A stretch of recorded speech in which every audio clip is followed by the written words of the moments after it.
የካቲት 2015 ዓ.ም ሰላም እንዴት አመሻችሁ። ይህ የኢትዮጵያ ቴሌቪዥን ነው። ኢቲቪ 57 ጀምሯል። ከዜናዎቹ ጋር አንተነህ ደግፌ ነኝ። በቢዝነስ ብርሙልጌታ በስፖርት አዲስ የሸዋስ ይጠብቋቸዋል። ዋና ጉዳዮችን ላስታውቃችሁ። የከፍተኛ ትምህርት ተማሪዎች ለዩኒቨርሲቲ መውጫ ፈተና ራሳቸውን እንዲያዘጋጁ ትምህርት ሚኒስቴር አሳሰበ። የዩክሬኑ ፕሬዝዳንት ቮሎዲሚር ዜሌንስኪ ብሪታንያን ጨምሮ ሌሎች ምዕራባውያን ሀገራት የጦር አውሮፕላኖች እንዲልኩላቸው ጥያቄ አቀረቡ። በአውሮፓም ጉብኝት ያደረጉ። በቢዝነስ ዘገባችን ደግሞ የህብረት ስራ ማህበራት ምርትና አገልግሎቶችን ለሸማቹ በማድረስ የዋጋ ንረትን ለማረጋጋት አይነተኛ ሚና እንዳላቸው የአዲስ አበባ ከተማ አስተዳደር ከንቲባ አዳነች አቤቤ ገለጹ። ይህንና ሌሎች የቢዝነስ ዘገባዎችን ይዤ ካፍታ ቆይታ በኋላ መለሳለሁ። ህብር ሙጌታ ነኝ። በምሽቱ የስፖርት ዜናችን አትሌት ጉዳፍ ጸጋዬ በፖላንድ ቶሩን በተደረገው የዓለም የቤቱስ አትሌቲክስ ሻምፒዮና ላይ የ1 ማይል ውድድር የዓለም ሁለተኛ ፈጣን ሰዓት አስመዝግባ ማሸነፏና ሌሎች ስፖርታዊ መረጃዎችን ከደቂቃዎች በኋላ ይዤ መለሳለሁ። አዲስ የሸዋስ ነኝ። አጫጭር ጉዳዮችን እናስቀድማለን። አብራችን ቆዩ። የምስራቅ አፍሪካ ተጠባባቂ የጸጥታ ያላወቃቀሩን አሳድጎ በአባል ሀገራቱ የሚከሰቱ የጸጥታና የደህንነት ችግሮችን በተገቢ መንገድ መከላከል የሚችልበትን ቁመና ለመያዝ እየሰራ መሆኑን ገለጸ። ከየሀገራቱ የመጡ የቀጠናዊ ኃይሉ አባላት ወደፊት በሚሻሻሉ ጉዳዮች ዙሪያ በአዲስ አበባ እየመከሩ ነው። የምስራቅ አፍሪካ ተጠባባቂ ኃይል በአፍሪካ ህብረት ስር ከሚገኙ ቀጠናዊ ኃይሎች አንዱ ነው።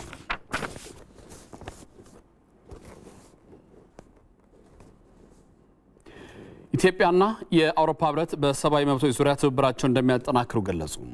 በቤኒሉክስ ሀገራት ማለትም ቤልጂየም፣ ኔዘርላንድስና ሉክዘምበርግና በአውሮፓ ህብረት ተቋማት የኢትዮጵያ አምባሳደር ሂሩት ዘመነ ከህብረቱ የሰብአዊ መብቶች ልዩ ተወካይ ኤሞን ጌልሞር ጋር ተወያይተዋል። አምባሳደር ሂሩት ለልዩ ተወካዩ ሰላም ስምምነቱን ተከትሎ በተለያዩ አቅጣጫዎች ስለታዩ ለውጦች ማብራሪያ ሰጥተዋል። የሰብአዊ መብቶች ጥሰቶች ምላሽ አሰጣጥና በሽግግር ፍትህ ስርዓት ውስጥ ተጠያቂነት ማስፈንን በተመለከቱ ጉዳዮች ላይም ውይይት ማድረጋቸው ተገልጿል። ሁለቱ ወገኖች በሰብአዊ መብቶች ዙሪያ ያላቸውን የጋራ ትብብር አጠናክረው ለመቀጠል መስማማታቸውን ከውጭ ጉዳይ ሚኒስቴር የተገኘው መረጃ ያመለክታል።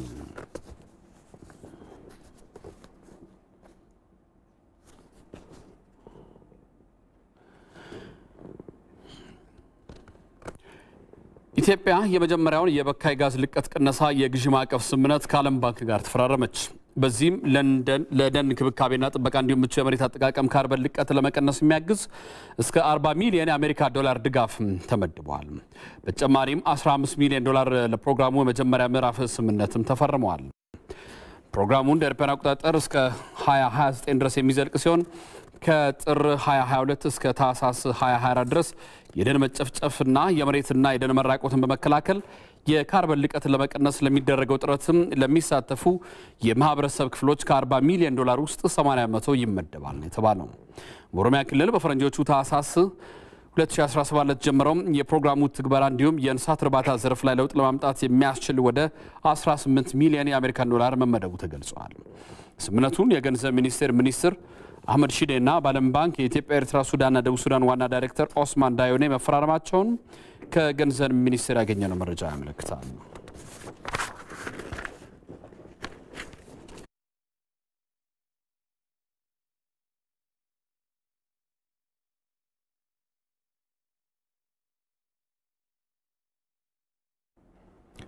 ተመልካቾች በወቅታዊ ጉዳዮች ከመንግስት ኮሚኒኬሽን የደረሰን መግለጫ አለ፣ እንደሚከተለው ይቀርባል። በወቅታዊ ጉዳዮችም ከመንግስት ኮሚኒኬሽን የተሰጠ መግለጫው እንደሚያትተው በኢትዮጵያ ኦርቶዶክስ ተዋሕዶ አባቶች መካከል የተፈጠረው መለያየት በሰላማዊ መንገድ በውይይትና በውስጥ አሰራር እንዲፈታ መንግስት አቋም መያዙም ይታወቃል። ለዚህም የሀገር ሽማግሌዎችና የሚመለከታቸው ሁሉ ጥረት እያደረጉም ይገኛሉ። በሕገ መንግስታችን መንግስታዊ ሃይማኖትም ሆነ ሃይማኖታዊ መንግስት ሊኖር እንደማይችልም ተደንግገዋል። በኢትዮጵያ ኦርቶዶክስ ተዋሕዶ ቤተክርስቲያን አባቶች መካከል የተፈጠረው ልዩነትም በቤተክርስቲያኒቱ ውስጣዊ አሰራርና ከዚያም ካለፈ በፍትሐ ብሔር ዳኝነት የሚታይ ነው። አስፈጻሚ አካልም በፍርድ ቤት ሲወስን ብቻ የማስፈጸም ኃላፊነቱን እንደሚወጣ ይታወቃል። ይህ በእንዲህ እንዳለም አጋጣሚውን ለእኩይ የፖለቲካ ዓላማ ለመጠቀም የሚንቀሳቀሱ አካላት እየተገለጡ መሆኑን መንግስት በልዩ ልዩ መንገዶች አረጋግጠዋል። የመስዋዕትነት ሰልፍ አዘጋጅ በሚል ከባለ ሀብቶች ከፖለቲከኞችና ከመንፈሳውያን የወጣት አደረጃጀቶች የተውጣጣ ቡድን ከማዕከል እስከ ታች መዋቅሩ መንግስት ደርሶበታል። አጋጣሚውን በትጥቅ በተደገፈው ውከት መንግስትን የመነቅነቅ ፍላጎት ያለው ይህ ቡድን ወጣቶችን እየመለመለ ማሰማራት መጀመሩን ለዓላማው በልዩ ልዩ መንገዶች ገንዘብ በማሰባሰብ እያሰራጨ መሆኑና በህገወጥ መንገድ ከታጠቁ ኃይሎች ጋርም ግንኙነት እየፈጠረ መሆኑ መንግስት አረጋግጧል። ለዚህ እኮ ዓላማ አስቀድሞ አስበውበት ያደራጁት የሚዲያ ቡድን ስራው መጀመሩም ተረጋግጧል። በዚህ የክትትል ሂደት ድምጽ ያላቸውና የሌላቸው መሳሪያዎች ይዘው ሁከት የሚፈጥሩ አካላት በስምሪት ላይ ያሉም ተይዘዋል። የቤተ ክርስቲያን ደውል ላልተገባ ዓላማ በመጠቀም ህዝብን ለብጥብጥ የሚዳርጉ ቡድኖችም ታይተዋል። በየአካባቢው ወጣቶችን ለግጭት የሚመለምሉና የሚያሰማራው አካላትም ተደርሶባቸዋል። የፖለቲካ ዓላማቸውን በሃይማኖት ሽፋን ለማስፈጸም የሚሞክሩ ኃይሎችም በቁጥጥር ስር ውለዋል። የተሰጣቸውን ኃላፊነት መጠቀም የሰዎችና የእምነት ተቋማት መብቶች በመጣስ የመንግስትን መልካም ስም ለማጥፋት የሚፈልጉ ስውር እጆች እንዳሉም ታውቋል። በአጠቃላይ የተፈጠረውን ችግር ከመፍታት ይልቅ ችግሩን ለግልጽ የፖለቲካ ዓላማ ማሳኪያ አድርገው ወደ መጠቀሚያም ተሸጋግሯል። ይህ ደግሞ የሀገርን ሰላም፣ ደህንነትና ልማት የሚጎዳ ነው። በመሆኑም በዚህ ተግባር ሆን ብለው የተሰማሩትን በቁጥጥር ስር ውሎ ለህግ የማቅረብ ተግባር ተጀምሯል። ይህም ተጠናክሮ ይቀጥላል። ከዚህ በኋላ መንግስት ቀደም ሲል ሲገልጽ እንደነበረው ጉዳዩ ቀይ መስመር ያለፈው ነው በማግኘቱ የመስዋዕትነት ሰልፍ ብሎ ሰላማዊ ሰልፍ የሌለ በመሆኑ ሀገራዊ መረጋጋትን ለመፍጠርና ዜጎችን ደህንነት ለማረጋገጥ ሲባል መንግስት ጠንካራ ህግ ማስከበር ስራ ውስጥ የሚገባ መሆኑን ከወዲሁ ያሳውቃል። በዚህ አጋጣሚ ባለማወቅና በቅንነት የጥፋት ኃይሎችን የምትከተሉ ሁሉ መንገዱ ወደ ከፋ ጥፋት እንደሚወስዳችሁ ተረድታችሁ ከድርጊታችሁ እንድትቆጠቡ መንግስት ያሳስባል። መላው ህዝባችንም እንደቀድሞ ሁሉ ከጸጥታ አካላት ጋር መተባበር አካባቢውና ሰላሙ እንዲጠብቅ መንግስት ጥሪ ያቀርባል።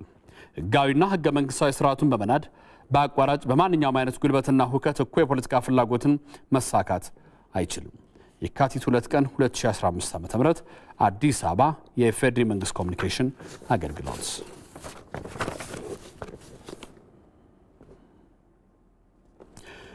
ከውጭ የዩክሬን ፕሬዝዳንት ቮሎዲሚር ዜሌንስኪ ብሪታንያን ጨምሮ ሌሎች ምዕራባውያን ሀገራት የጦር አውሮፕላኖች እንዲልኩላቸው ጥያቄ አቀረቡ። የዩክሬን ፕሬዝዳንት ይህን ጥሪ ያቀረቡት ለጉብኝት በአውሮፓ በተገኙበት ወቅት ነው። በዩክሬንና ሩሲያ መካከል መቋጫ ያጣው ጦርነት ከተጀመረ ወዲህ ከሀገራቸው በወጡበት በዚህ ሁለተኛ ጉብኝታቸው ወደ እንግሊዝ ባቀኑበት ወቅትም ፕሬዝዳንቱ የእንግሊዙን ጠቅላይ ሚኒስትር ሪሺ ሱናክና ንጉስ ቻርልስ ሶስተኛን አግኝተዋቸዋል። በደቡብ ምዕራብ እንግሊዝ በብሪታንያ ኃይሎች እየሰለጠኑ የሚገኙ የሀገራቸው ወታደሮችንም ጎብኝተዋል።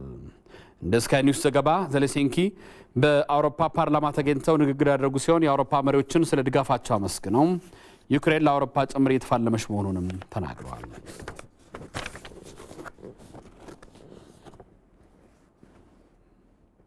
በኢቲቪ 57 በአጀንዳነት ወደምንመለከተው ጉዳይ እናልፋለን። አብራችሁን ቆዩ።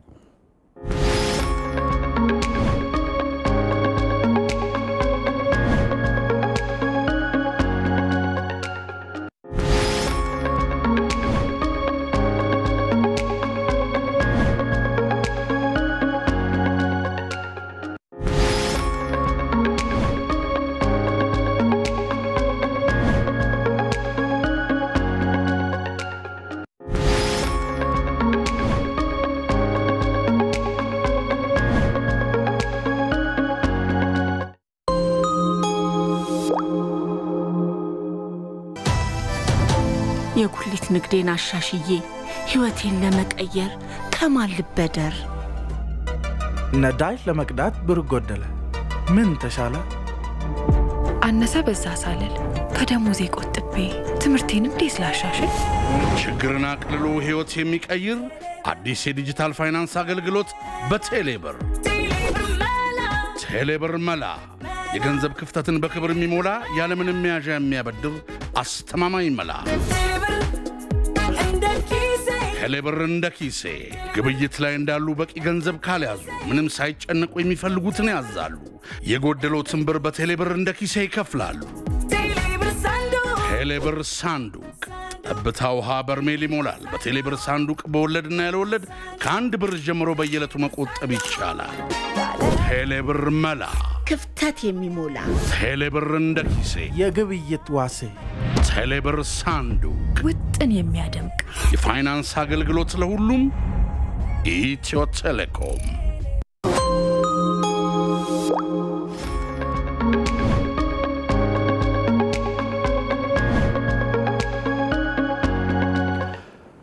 ተመልሰናል። ኢቲቪ 57 ይቀጥላል።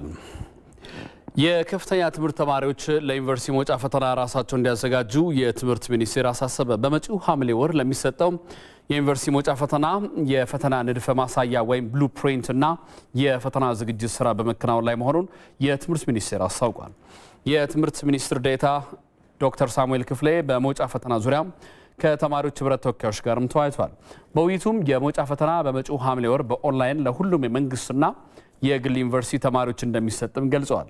ለሚሰጠው የመውጫ ፈተና ብቁ ለመሆን ተማሪዎች በየዩኒቨርሲቲዎች የሚሰጠውን የመጨረሻው መንፈቅ ዓመት ፈተና መውሰድና የሚሰጡ ትምህርቶችን ማጠናቀቅ እንደሚገባ ሚኒስትር ዴኤታው አስገንዝበዋል። ለፈተናው በሁሉም የትምህርት መስኮች ላይ የተመረጡ የትምህርት አይነቶች የብቃት ልየታ ተደርጎላቸው ዩኒቨርሲቲዎች እንዲያውቁት መደረጉን የጠቆሙት ዶክተር ሳሙኤል በአሁኑ ወቅትም የፈተና ንድፈ ማሳያና ብሉፕሪንት የፈተና ዝግጅት ስራ በመከናወን ላይ መሆኑን አስታውቀዋል። በመሆኑም ተማሪዎች በቀሪዎቹ 5 ወራት ተገቢውን ዝግጅት በማድረግ ራሳቸውን ለፈተናው ብቁ ማድረግ እንዳለባቸው አሳስበዋል። በመድረኩ የተገኙ የተማሪዎች ህብረት ተወካዮችም ወደ ዩኒቨርሲቲዎቻቸው ሲመለሱ ተማሪዎች ለፈተናው በቂ ዝግጅት ማድረግ እንደሚጠበቅባቸው ሚኒስትር ዴኤታው ተናግረዋል። በውይይቱም ከሁሉም ዩኒቨርሲቲዎች የተውጣጡ የተማሪዎች ህብረት ፕሬዝዳንቶች መገኘታቸውን ከትምህርት ሚኒስቴር ያገኘነው መረጃ ያመለክታል።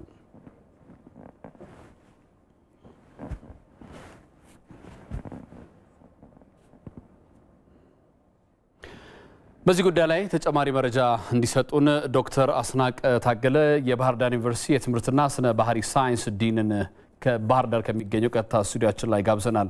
እንዴት አመሹ ዶክተር? በጣም እናመሰግናለን ጉዳዩን ለማብራራት ፈቃደኛ ስለሆኑ።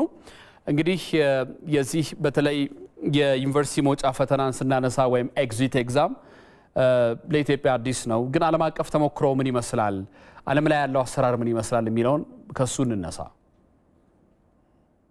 አመሰግናለሁ።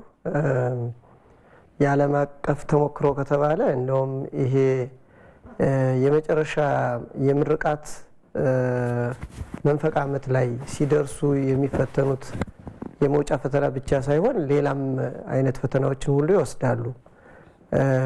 በሁሉም የዓለም ዩኒቨርሲቲዎች ባንልም በብዙዎች ግን እየተለመደና በተለይም ጥራትን ለማስጠበቅ ጥረት በሚያደርጉ አገሮች የመውጫ ፈተና የተለመደ እየሆነ መጥቷልና ዓለም አቀፍ ተሞክሮ እንደውም ረዘም ያለ ጊዜ የወሰደና አሁንም እየተሰራበት ያለ ነው። ምናልባት ዶክተር አስናቀ እንግዲህ በዩኒቨርሲቲ ውስጥ የዚህ የ12ኛ ክፍል ማጠናቀቂያ ፈተና እንዲወስዱ መደረጉ ይታወቃል። የመጣው ደግሞ ውጤትም ይታወቃል። ትንሽ አስደንጋጭ ነውና ትምህርት ጥራት ላይ በጣም በጠንክሮ መስራትን የሚጠይቅ አይነት ውጤት ነው ያሳየን። ከዚህ አንጻር የነዚህ የተመራቂ ተማሪዎች መውጫ ፈተና ወይም ኤግዚት ኤግዛም እንዲወስዱ መደረጉ የትምህርት ጥራትን ከማስጠበቅ አንጻር ያለው ፋይዳስ እንዴት ይገለጻል? በብዙ መልክ ነው ይሄንን የምናየው። ከጠቀሜታ አንጻር ከመጣን ጥራት ማስጠበቅ ሲባል ጥራት እንዴት ይመጣል ወደሚለው ይወስደናል። ስለዚህ የመውጫ ፈተና አለ ማለት በአንድ በኩል በዋናነት ባለቤቶቹ የሚማሩት ተማሪዎች ኃላፊነት ይወስዳሉ። ብቃት ባለው ሁኔታ ራሳቸውን በደንብ አዘጋጅተው ብቁ ሆነው ተገኝተው ወደ ስራው ዓለም ለመግባት የሚያስችላቸውን ሁሉ ነገር ለማድረግ ኃላፊነት እንዲወስዱ ያደርጋቸዋል። በሌላ በኩል ደግሞ ተቋማት ራሳቸው አሁን እንግዲህ የመውጫ ፈተና ስንወስድ የመንግስት ዩኒቨርሲቲዎች ብቻ ሳይሆን በግል ዩኒቨርሲቲዎችም እንደገና ደግሞ በሬጉላር መርሃ ግብሩ ብቻ ሳይሆን በተለያየ መርሃ ግብር የሚወስዱ ብዙዎችን የሚያካትት ነው። ከዚህ አንጻር ስንወስደው የተለያዩ አካላት እኩል ለትምህርት ጥራት ትኩረት ሰጥተው ይሰራሉ ማለት አንችልም። ይሄ ግን ውጤታቸው በኋላ ራሳቸውንም የሚያስገመግማቸው ከመሆኑ የተነሳ ተማሪዎችን ብቁ አድርጎ ለማዘጋጀት የሚችሉትን ሁሉ ማድረጋቸው የግድ ይሆናል። ስለዚህ በዋናነት ራሱ ተማሪዎቹንና የሚያዘጋጇቸውን ተቋማት እንዲሁም ደግሞ መምህራንን ብንወስድ፣ ምክንያቱም ይሄ ነገር በተጠያቂነት ቀስ እያለ ሲሄድ ያስተማራቸዋቸው ተማሪዎች ብቁ አይደለም የሚል ጥያቄ ይዞ የሚመጣ መሆኑ ታሳቢ ስለሚደረግ ባለቤትነቱን የበለጠ አጠንክረው እንዲወስዱት ያደርጋቸዋል። ስለዚህ ጊዜን በአግባቡ በመጠቀምና ያለን ግብዓት በአግባቡ በመጠቀም የተሻለ ዝግጅት በማድረግ የትምህርት ጥራት እንዲመጣ መሆኑ የግድ ይሆናል እና ትልቅ አስተዋጽኦ አለው። ያም ስለሆነ ነው የመውጫ ፈተና ከጊዜ ጊዜ በዓለም ላይ እየተስፋፋ የመጣውና በተለይም የትምህርት ጥራት አጠያቂ በሚሆንባቸው አገሮች የተሻለ መንገድ ሆኖ እየተተገበረ ያለውና ሌላ ሰፋ ያሉ ማብራሪያዎችን መውሰድ ቢቻልም በዋናነት ግን ተማሪዎችን መምህራንንና ተቋማትን ኃላፊነት ወስደው በአግባቡ እንዲሰሩና እንዲዘጋጁ የሚያደርግ ከመሆኑ የተነሳ ጥራት እንዲመጣ ሰፊ አስተዋጽኦ ይኖረዋል ማለት ነው። ዶክተር አስናቀ ምናልባት ፔዳጎጂክስ ነው ያጠኑት ወይም የፔዳጎጂ ባለሙያ ነው ብዬ አስባለሁ ባህር ዳር ዩኒቨርሲቲ ስላሉና ሜዠርመንት ኤንድ ኢቫሉዌሽን ትምህርት ላይ ወይም ኮርስ ላይ ለምሳሌ 4 ዓመትም 3 ዓመትም ተማሪ የ4 ዓመትና የ3 ዓመቱን ትምህርት አጠቃላይ ሰብሰብ አድርጎ እንዲወስድና ሪቫይዝ እንዲያደርግ የሚያደርግ ሜዠርመንት ኤንድ ኢቫሉዌሽን አይነት አሰራር አለ ወይ? ሳይንሱም ይፈቅዳል ወይ? ከዚህ አንጻርስ ምን ያህል ውጤታማ ሊሆኑ ይችላሉ ብለው ያስባሉ? ምንድነው የሚለው ሜዠርመንት ኤንድ ኢቫሉዌሽን ሳይንስ ላይ? አሁን እኮ በዋናነት እኛ ስናስተምር በዩኒቨርሲቲ ቆይታቸው ያለውን ወደ ስራው ዓለም ሲወጡ ይተገብሩታል ነው አይደለምና መጀመሪያ ዓመት የተማረው ሁለተኛ ዓመት የተማረውን አራተኛ እና ሶስተኛ ዓመት ሲሆን ያንን በደንብ አስተዋውሶ መስራት ይችላል ወይ የሚለውን ጥያቄ ትተነው ሲጀመርም ጥያቄው ማስተዋወስ ላይ ብቻ ጥገኛ እንዲሆን አይፈለግም። የማስተዋወስ ጉዳይ አለ። መረጃ ማስተዋወስ እኮ መረጃማ ከተለያየ ምንጭ ይገኛል። ስለዚህ ሰዎች ተመርቀው በሚወጡበት ጊዜ መረጃን በአግባቡ የመተንተንና መረጃን በአግባቡ የመጠቀም መረጃን በመጠቀም ችግርን የመፍታት ስለሆነ የጥያቄው ጥራት ይወስነዋል እንጂ የተማሩትን ነገር ከወጡም በኋላ ቢሆን በጠቅላላ አረዳድ የተማሩትን ነገር የሚረሱ ነው ብለን ከወሰድን ያ ማለት ደግሞ ከዩኒቨርሲቲ ትምህርት ወደ ስራው ዓለም የሚሄድ የለም እንደማለት ይሆናልና ፈተናው ይሄ ምንድነው ትራንስፈሬብል ምንለው አለ ወደ ስራው ዓለም ሊሄድ የሚችል እና የጥያቄ አወጣጡ ይወስነዋል እንጂ የሚለካው መረጃ ማስተዋወስን ሳይሆን መረዳትን መረጃ ተጠቅሞ ችግር መፍታትን መተንተንን እነዚህ የመሰሉ ሁሉ በጽሁፍ ፈተና ላይ ሊፈተኑ የሚችሉ ናቸው። ስለዚህ እንዲህ አይነቱን ፈተና ያካተተ ሆኖ የሚወጣ ከሆነ ተማሪዎች በቀጥታ መረጃን ከማስተዋወስ ብቻ ጋር ሳይሆን በጠቅላላ በቆይታቸው ባላቸው ለውጥ ወደፊት ምን ሊሰሩ የሚችሉ መሆኑን የሚያመለክት መቼም ቢሆን ቢፈተኑ መመለስ እንዳለባቸው ነው። ስፔሲፊክ የሆነ እኮ የሰው ስም የቦታ ስም ወይም ደግሞ ፋክትን ወይም ደግሞ ሀቅ የምንለውን ነገር እንዲያስታውሱ የሚፈተኑበት ሆኖ አይታይም።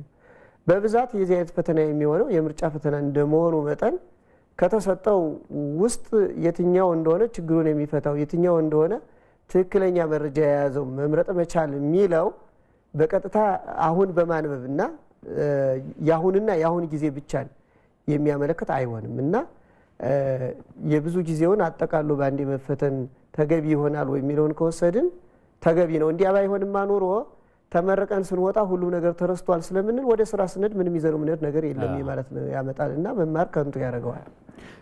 ዶክተር አስናቀ የመጨረሻ ጥያቄ ላድርግና ይሄ ወቅት ለተመራቂ ተማሪዎች ትንሽ ጭንቀት ውስጥ የሚከት ነው። መመረቂያ ጽሁፍ አለ። የኤጁኬሽን ለሚማሩ ቲቺንግ ለሚማሩ ሕክምና ለሚማሩ ደግሞ ፕራክቲከም ወይም ደግሞ የተግባር ልምምድ የሚወጡበት ነው። ተርም ፔፐር አጫጭር ጽሁፎች ማዘጋጀት አለና ይጨናነቃሉ። ከዚህ አንጻር በሌላ በኩል ደግሞ ለኤግዚት ኤግዛም ወይም መውጫ ፈተና መዘጋጀት አለባቸውና እነዚህ ተማሪዎች እንደዚህ ይሄን የሚወስዱት እንዴት አድርገው ጊዜያቸውን አብቃቅተው ሊዘጋጁ ይገባል የሚል ምክር ባጭሩ ቢያስቀምጡልኝ ደስ ይለኛል። ጥሩ ነው። መጀመሪያ ስንደራረባቸው ነገሮችን የሚከብዱ መስለው ይታያሉ። ጥሩ የሚሆነው እኔ ዝም ብዬ የፔዳጎጂክስ መምህር ወይም የሳይኮሎጂ መምህር ስለሆንኩ ብቻ የማወራ ሳልሆን እንደ ድል ጉዳይ ሆኖ ህግ ተምሬያለሁ። ስለዚህ አሁን አንተ ያነሳቸውን ጥያቄዎች በሙሉ እኔ የህግ ኤግዚት ኤግዛም በተፈተንኩበት ወቅት የመመረቂያ ጽሁፍ አዘጋጅ ነበር። ትክክል ነው። በኤክስተርንሺፕ ፍርድ ቤት እየሄድኩ ለ3 ወር ያህል መከታተልና ከዛ በኋላም ያንን በጽሁፍ መልክ በአግባቡ ለማቅረብ በሚቻል መንገድ መዘጋጀት ነበረብኝ። ዘጋጃለሁ። በዛ የመጨረሻ ሴሚስተር ላይ ያሉ ኮርሶችን እወስዳለሁ። ያንን ሁሉ እከታተል ነበር። እንደውም እኔ አስተማሪም ስለሆንኩ አስተምርም አለሁኝ በግሌ ስለሆነ ያንን ትምህርት የሚማረው እና ሌላም ጫናዎች ቤተሰብን እስከ ማስተዳደር በዩኒቨርሲቲ ወይም በሌላ በትምህርት ላይ ብቻ ተወስነው የተቀመጡ ተማሪዎችን ሳይሆን በተለያየ ኃላፊነት እየሰራን አሁን ያልካቸውን ሁሉ ነገሮች ደግሞ የመወጣት ግዴታ ባለበት ሁኔታ አይቸው ያለፍኩት ስለሆነ መጀመሪያ ነገር ይቻላል የሚለውን አልፊበታለሁ በሚል መናገር እችላለሁ እና ይቻላል። እንደውም አሁን ከተማሪዎች ጋር በመናደርገው ውይይት አንድ የማያግባባን ነገር አለ። እኔ ዩኒቨርሲቲ አስተማሪ እንደመሆኔ መጠን ተማሪዎችን እከታተላለሁ እና ማታ አካባቢ ወይም ቀንም ቢሆን በዩኒቨርሲቲ አካባቢ ወደ ከተማ ስትሄድ ተማሪዎች ጊዜያቸውን ሲያባክኑ እንዲሁ